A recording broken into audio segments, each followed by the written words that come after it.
लाडकी बहीण योजनेचे यांच्या बँक खात्यात जमा होणार नाहीत पैसे, यादी जाहीर।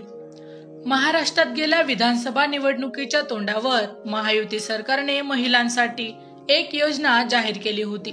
या योजनेचं नाव मुख्यमंत्री लाडकी बहीण योजना असून ती गेम चेंजर ठरली होती। मात्र मुख्यमंत्री लाडकी बहीण योजनेसंदर्भात एक मोठी माहिती आता समोर आली आहे। लाडकी बहीण योजनेचे यांच्या बँक खात्यात जमा होणार नाहीत पैसे, यादी जाहीर। लाडकी बहीण योजनेचा लाभ घेतलेल्या सरकारी कर्मचाऱ्यांचा लाभ आता बंद करण्यात आला असल्याची माहिती महिला आणि बालविकास मंत्री आदिती तटकरे यांनी दिली आहे। या संदर्भात आदिती तटकरे यांनी लेखी उत्तर दिले।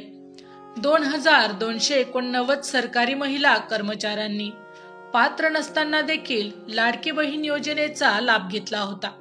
याच सरकारी कर्मचाऱ्यांचा लाभ आता बंद करण्यात असल्याचे देखील लेखी स्वरूपात आदिती तटकरे यांनी सांगितले आहे। या दरम्यान सरकारी कर्मचारी असून पात्रता नसताना देखील मुख्यमंत्री लाडकी बहीण योजनेचे तब्बल 3,58,00,000 रुपये महिलांनी लुटले होते।